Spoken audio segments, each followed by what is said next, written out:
Hello everyone. Welcome to English Shorthand classes. Exercise 14. Get ready for the dictation. Start.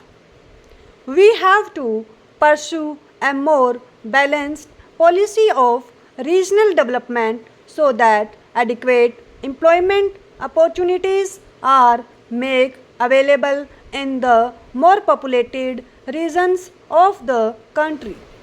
It cannot be a coincidence that the regions that have experienced a lower rate of economic growth are geographically identical to those with a higher rate of population growth.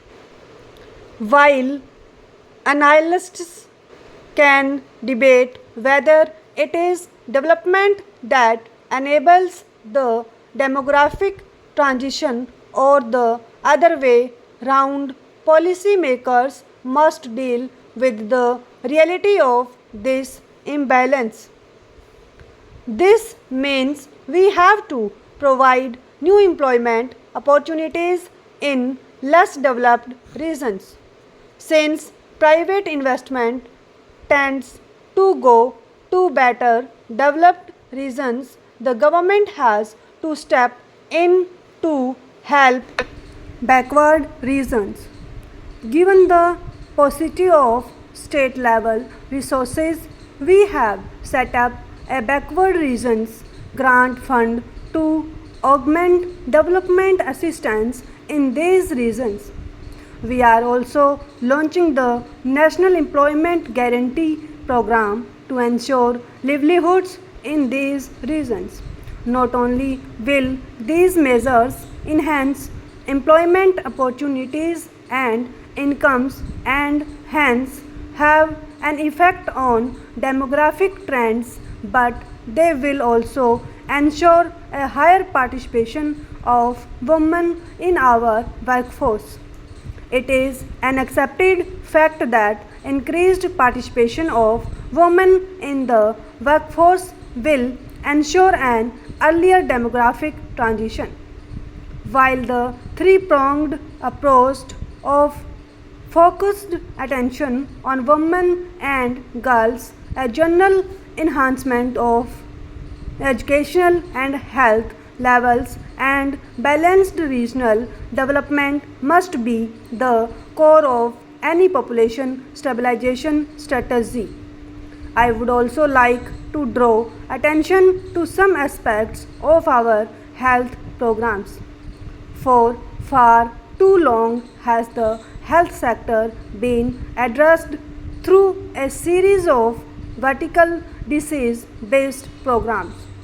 A focused target driven family planning program was another major program with poor results.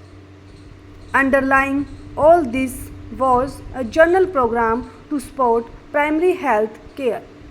This vertical and horizontal fragmentation of health programs, coupled with a target driven approach to population stabilization in the past, has distanced the entire gamut of health services from the Aam Aadmi, who is the primary stakeholder in any service delivery program. At the same time, a better understanding of health behavior has led to a move away from targets to an integrated approach to family welfare. In this framework, it is essential to break down the disease centric goals in our health programs and to increase the stakeholders' role in the management of health sector. This shall be our major program for future. Our government has launched the National Rural Health Mission of facilitate this holistic, participatory, decentralized approach to our people's health care. The mission, which will function on the basis of a decentralized district plan for health care, will ensure stakeholder participation, enhanced investments, and proper prioritization. It will provide accessible, affordable, accountable, effective, and reliable primary health care to the poor and vulnerable sections of the population so as to achieve the goals of national population policy and national health policy.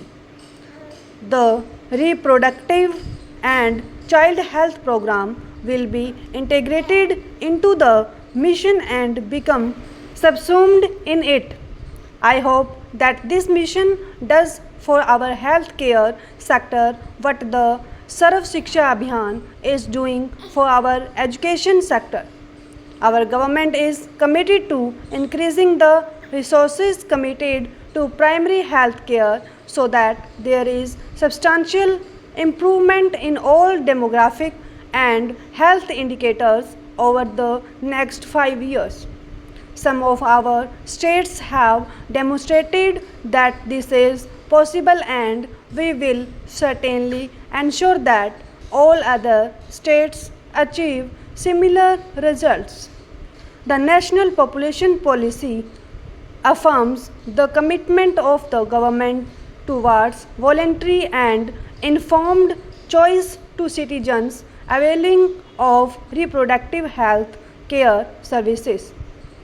The policy also reaffirms our commitment to target free approach in administering family planning services. I would like to make it clear that our policy does not encourage incentives and disincentives, as they have at best only a marginal impact and sometimes may even cause resentment and non acceptance of the program. I sincerely believe that coercion of any kind to achieve population stabilization is unacceptable in a free society. Our government's approach places fertility reduction in the broader context of evolving an effective development strategy that focuses its attention on elimination of poverty, empowerment of women, and offers choice in limiting family size. Population stabilization is only one aspect of population policy. I do urge you to pay equal attention to the challenge of building capabilities of our people. No civilized society can regard any human being as a burden, a liability. Every one of us has a right to live a decent life.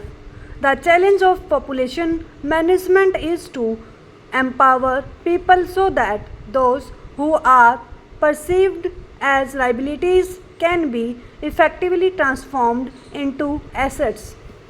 A literate, gainfully employed, and socially, culturally, and economically productive person is a national asset.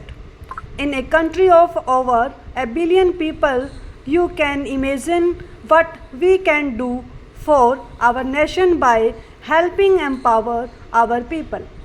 Investing in human capabilities converts human liabilities into human assets. Therefore, even as our population policy focuses on population stabilization, it must also focus on altering the skill profile of our population in future. Stop.